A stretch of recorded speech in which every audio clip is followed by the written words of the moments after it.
기도하고 말씀 듣도록 하겠습니다. 새로운 한 주를 또 허락하신 하나님께 감사를 드립니다. 이번 한 주도 말씀과 함께 승리하는 한 주가 되게 하시고 우리 사랑하는 모든 성도님들에게 은혜로운 말씀을 내려주시기를 기도합니다. 지금은 살아계신 하나님의 말씀을 듣습니다. 말씀을 전하는 사람과 듣는 모든 사람들에게 하나님의 은혜가 충만히 임하기를 원하며 우리를 구원하신 우리 주 예수 그리스도의 이름으로 기도하였습니다. 아멘. 함께 하나님의 말씀 보도록 하겠습니다. 같이 읽을 하나님의 말씀은 구약성경 914페이지 잠언 4장 23절 말씀입니다. 구약성경 914페이지 잠언 4장 23절 말씀입니다. 모든 지킬 만한 것 중에 더욱 내 마음을 지키라. 생명의 근원이 이에서 남이니라. 오늘은 무엇을 지킬 것인가 라는 말씀의 제목을 가지고 함께 은혜를 나누고자 합니다. 수신제가 치국 평천하라는 말이 있습니다. 이는 선비정신을 대표하는 말로 자신을 수용하고 집을 안정시킨 후 나라를 다스리고 세상을 평정한다는 말입니다. 모름지기 선비는 먼저 자신을 다스리지 못하면 세상에 출세해서는 안 된다는 말입니다. 이러한 전통 위에 세워진 조선은 올바른 선비의 국가를 꿈꿨습니다. 하지만 자신을 다스리지 못한 선비들이 정계에 진출하여 이익을 탐하고 정의를 굽게 하여 결국 나라는 피폐해졌고 급기야 다른 나라 일본에 의해 나라의 문이 닫혔습니다.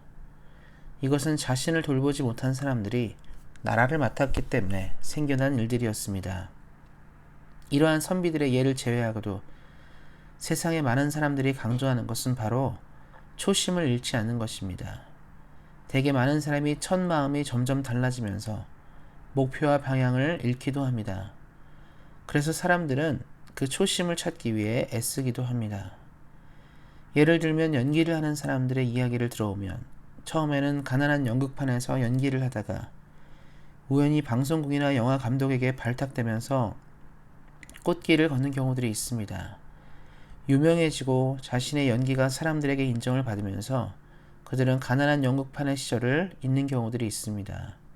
그러다가 연기의 슬럼프를 맞이하게 되면 종종 연기자들이 자신의 가난한 시절이었던 연극판으로 다시 돌아가 초심을 기억하려는 경우가 있습니다.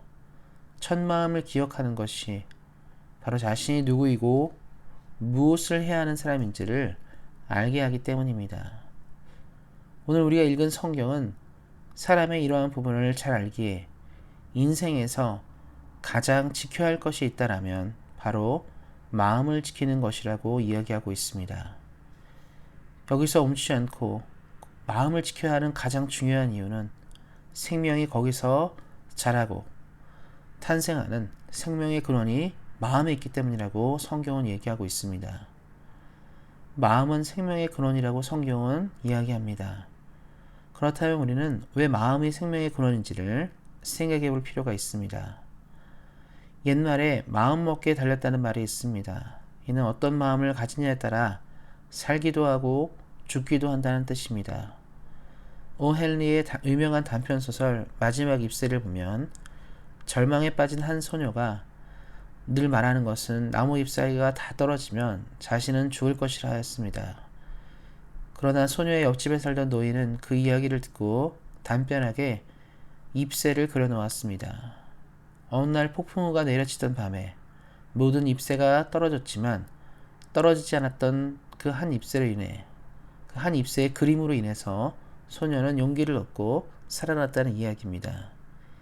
이 이야기는 바로 우리가 마음을 지켜가기 시작할 때 얼마나 놀라운 결과를 나타내는지를 보여줍니다. 비단 소설이 아니더라도 우리는 마음을 지켜감으로 다른 결과를 가져온 수많은 이야기들을 만납니다.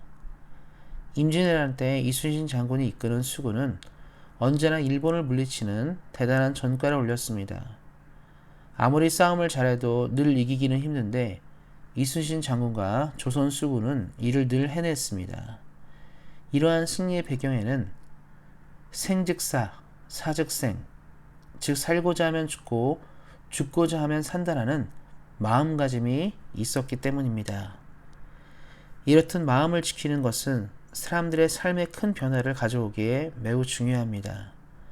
하지만 영적인 삶에는 마음을 지키는 것은 일반적인 삶보다 더 중요하다는 것을 성경은 말해줍니다.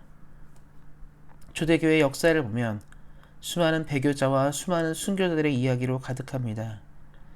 이들의 모습에서 발견할 수 있는 것은 어떤 사람들은 마음을 지킴으로 믿음을 지켰고 어떤 사람은 마음을 지키지 못함으로 믿음에서 파선하였습니다.